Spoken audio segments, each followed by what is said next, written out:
Canibalismo en los vagones del tren. Mark Twain. Recientemente estuve en Saint Louis, y al regresar hacia el oeste, después de cambiar de tren en Terre-Haute, Indiana, subió en una de las estaciones del trayecto un caballero de aspecto benévolo y agradable, de unos 45 o 50 años, y se sentó junto a mí. Estuvimos hablando animadamente durante más o menos una hora sobre temas diversos, y encontré que era un hombre extraordinariamente divertido e inteligente. Cuando se enteró de que yo era de Washington, empezó de inmediato a preguntarme acerca de varios cargos públicos y de los asuntos del Congreso, y enseguida me di cuenta de que mi interlocutor era un hombre muy familiarizado con los entresijos de la vida política en la capital, e incluso de los procedimientos, costumbres y actitudes de los senadores y representantes de las cámaras del Congreso Nacional. En aquel momento, dos hombres se detuvieron cerca de nosotros durante un instante, y uno le dijo al otro: «Harris, si haces esto por mí, nunca lo olvidaré, muchacho». Los ojos de mi nuevo camarada se iluminaron agradablemente. Pensé que aquellas palabras habían despertado en él algún recuerdo feliz. Luego su rostro se serenó y se tornó pensativo, casi sombrío. Se volvió hacia mí y me dijo: «Déjeme que le cuente una historia, déjeme revelarle un capítulo secreto de mi vida, un capítulo del que no he vuelto a hablar con nadie desde que acontecieron los sucesos que voy a narrarle. Escuche pacientemente y prométame que no me interrumpirá». Le dije que no lo haría, y empezó a relatarme la extraña aventura que sigue, hablando a veces animadamente, otras con melancolía, pero siempre con completa seriedad y cargado de sentimiento. La narración del extraño. El día 19 de diciembre de 1853 partí en el tren nocturno que salía de Saint Louis en dirección a Chicago. No éramos más que 24 pasajeros en total. No había ni mujeres ni niños. Estábamos todos de un humor excelente, y no tardaron en entablarse agradables relaciones amistosas. El viaje se presentaba bajo los mejores auspicios, y no creo que nadie de aquel grupo tuviera el más vago presentimiento de los horrores por los que muy pronto tendríamos que pasar. A las 11 empezó a nevar copiosamente. Poco después de abandonar el pequeño pueblecito de Weldon, nos adentramos en las interminables praderas desiertas que se extienden durante leguas y leguas de tierras inhóspitas. El viento, sin encontrar el obstáculo de árboles o colinas, ni tan siquiera de alguna roca aislada, silbaba con violencia a través del llano desierto, y arrastraba la nieve como la espuma de las olas encrespadas de un mar tempestuoso. La nieve se acumulaba rápidamente, y al observar que el tren disminuía de velocidad, supimos que la locomotora se iba abriendo paso cada vez con más dificultad. De hecho, en algunos momentos casi llegó a pararse del todo, en medio de grandes ventisqueros que se atravesaban sobre la vía como lápidas colosales.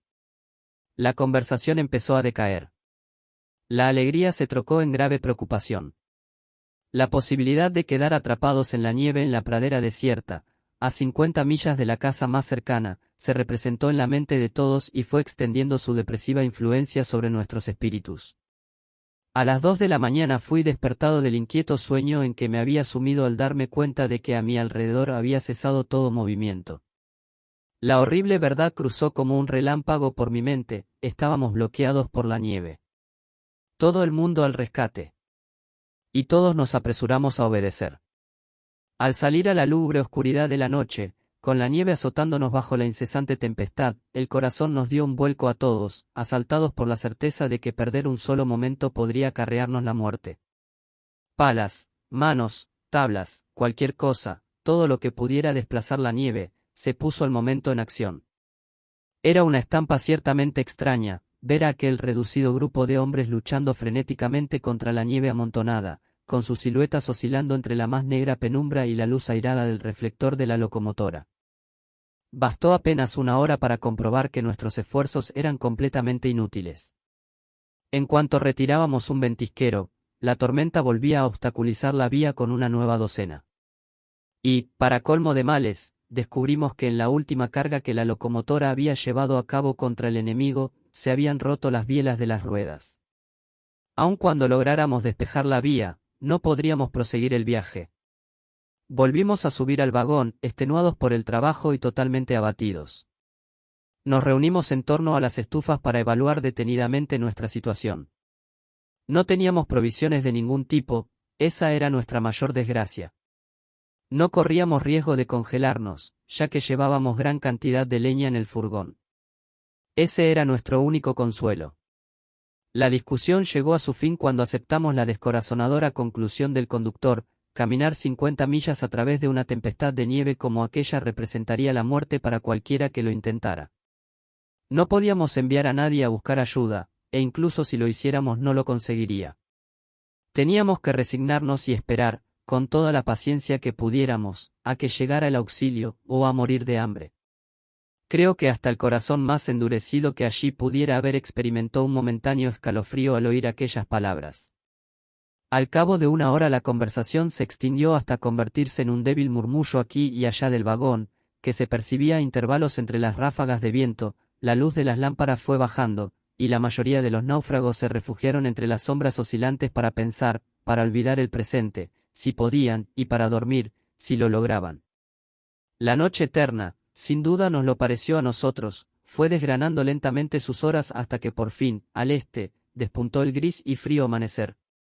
A medida que la luz fue creciendo en intensidad, los pasajeros empezaron a rebullir y a dar signos de vida uno tras otro, y cada uno se echaba hacia atrás el sombrero que le había caído sobre la frente, estiraba los miembros entumecidos y lanzaba una mirada por la ventanilla hacia la desoladora perspectiva.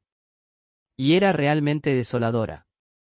No se veía por ninguna parte ni un solo ser vivo, ni una sola morada humana, tan solo el vasto desierto blanco, lienzos de nieve alzados por el viento formando montículos por doquier, y un diluvio de copos que caían en remolinos impidiendo ver el firmamento.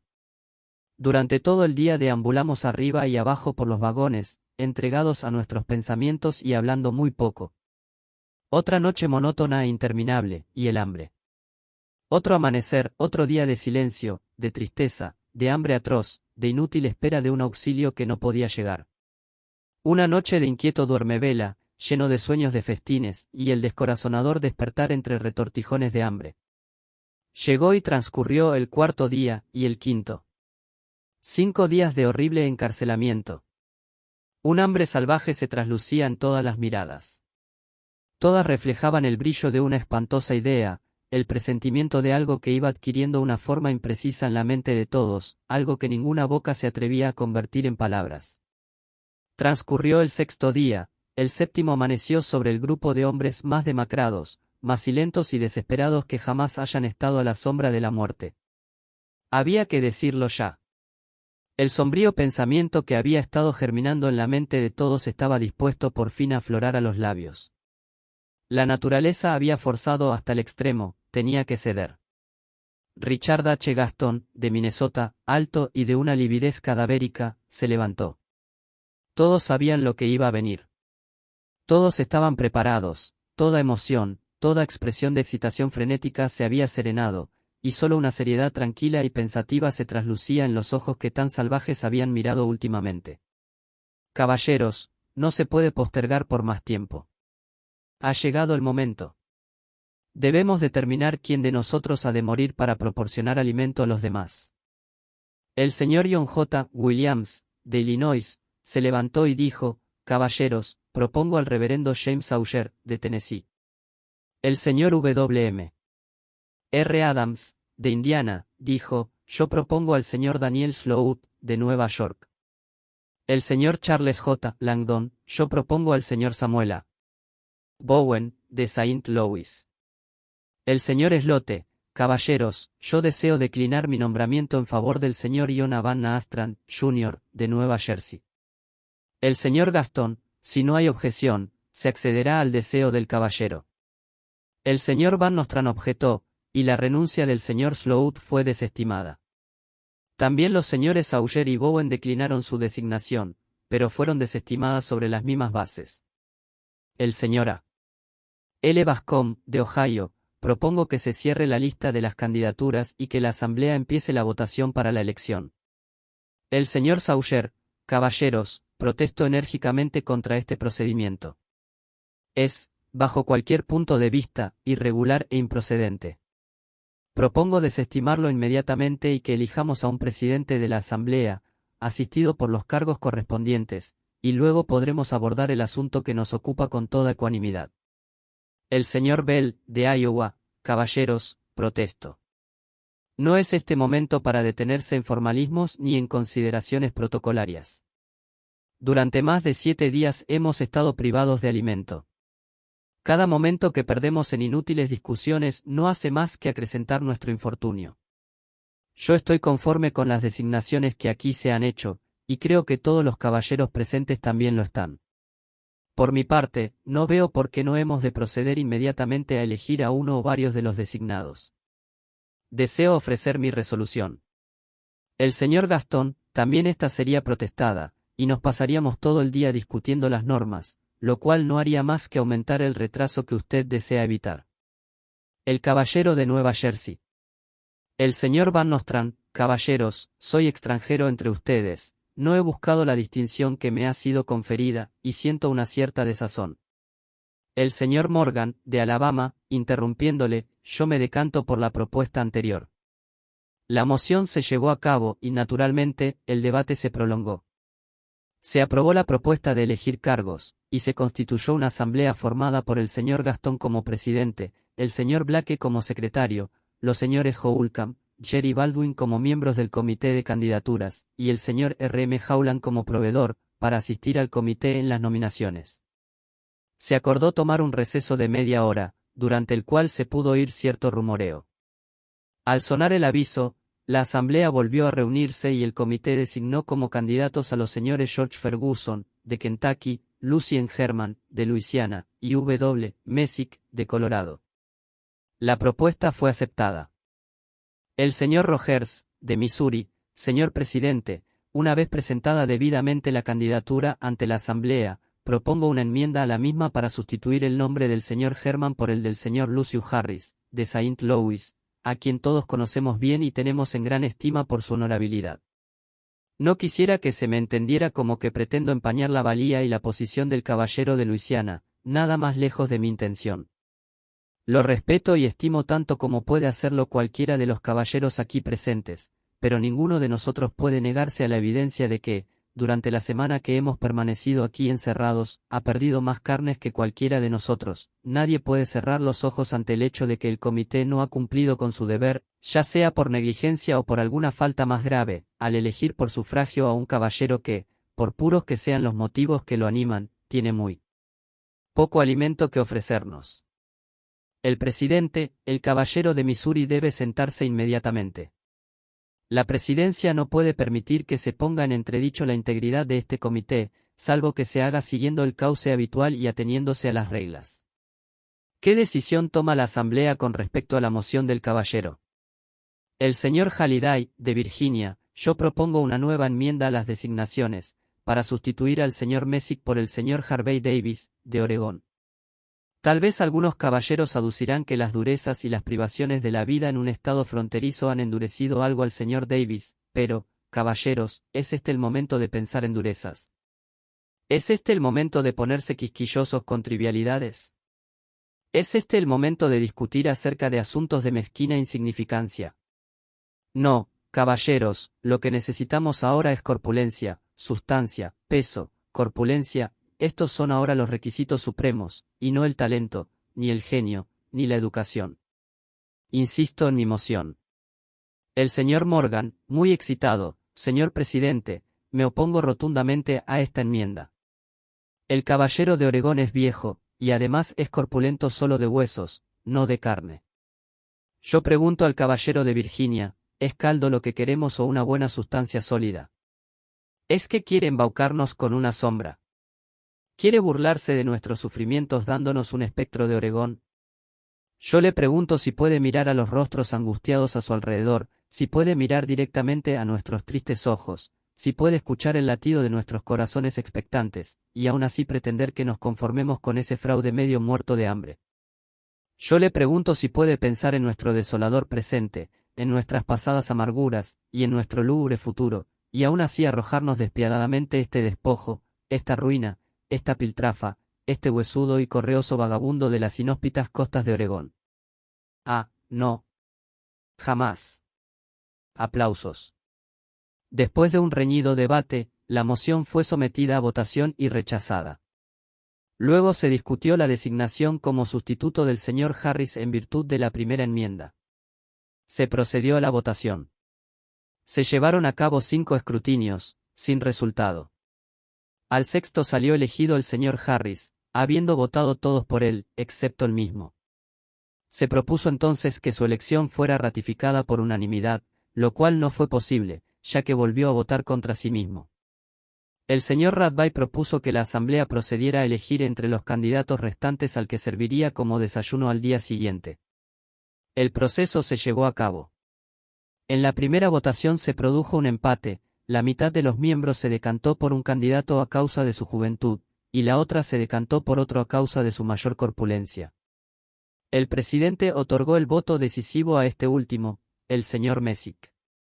Esta decisión provocó considerable disgusto entre los partidarios del señor Ferguson, el candidato derrotado, y hubo ciertos rumores de que se procediera a una nueva votación, pero cuando se disponían a ello, se presentó y aceptó una moción para aplazar la votación, y la asamblea se disolvió al instante.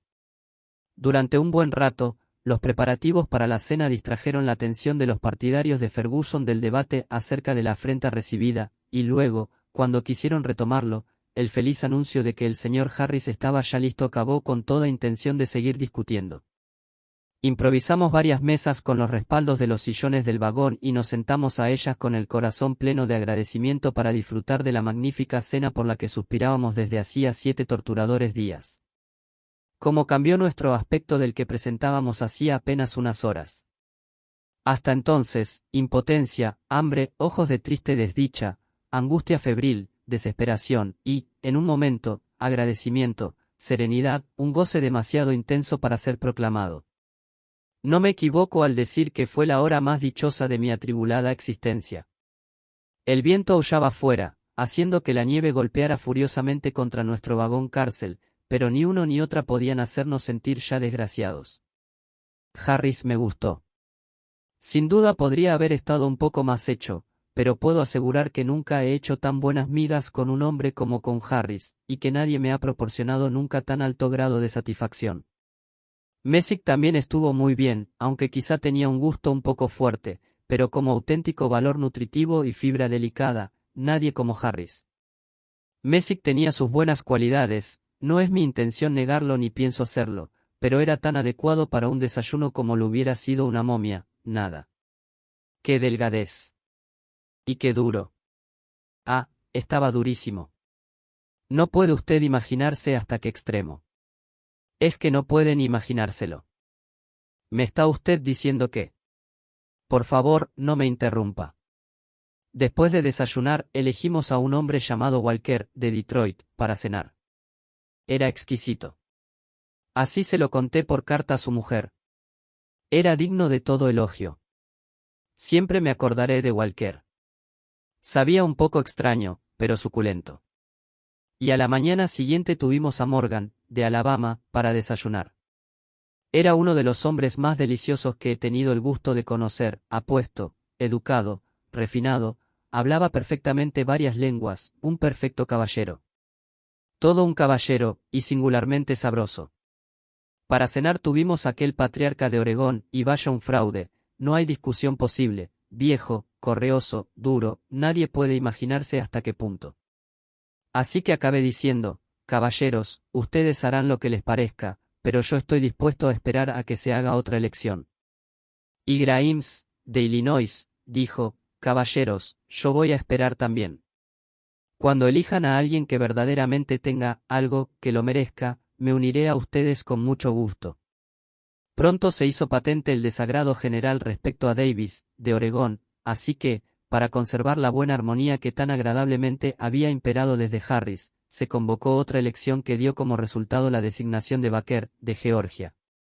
Estaba espléndido. Bueno, después de vinieron Doolittle, Hawkins, M.C. Elroy, hubo algunas quejas acerca de M.C. Elroy, porque era extraordinariamente bajo y delgado, Penrad, 2 Smith, Bailey tenía una pierna de palo, lo que evidentemente era una merma, pero por lo demás estaba excelente, un chico indio, un organillero y un caballero que respondía al nombre de Buckminaste, un pobre vagabundo seco como un palo, que ni servía como compañía y mucho menos como desayuno. Nos alegramos de haberle elegido antes de que llegara el auxilio.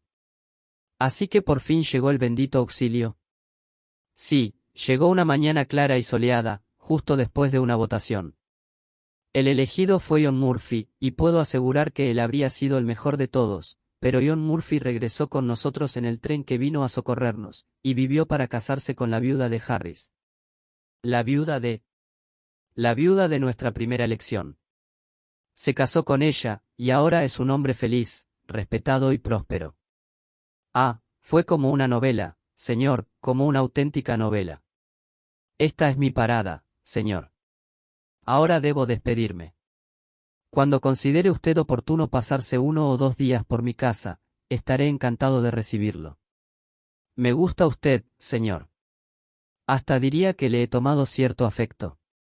Puede que incluso llegara a gustarme tanto como el mismo Harris. Buenos días, señor, y que tenga un viaje agradable. Y se marchó. Jamás en mi vida me había sentido tan asombrado, angustiado y desconcertado. Pero en el fondo me alegraba de que se hubiera marchado. Con aquellos modales tan exquisitos y aquella voz tan suave, me estremecía cada vez que dirigía su mirada hambrienta hacia mí, y cuando escuché que me había ganado su peligroso afecto y que estaba en su estima casi a la altura del finado Harris, por poco se me para el corazón. Me sentía anonadado hasta límites inimaginables. No dudaba de su palabra, no podía cuestionar ni un solo punto de una declaración impregnada de una verdad tan grave como la suya, pero sus horripilantes detalles me sobrepasaban y sumían mis pensamientos en una espantosa confusión. Vi que el revisor se me quedaba mirando y le pregunté: ¿quién es ese hombre?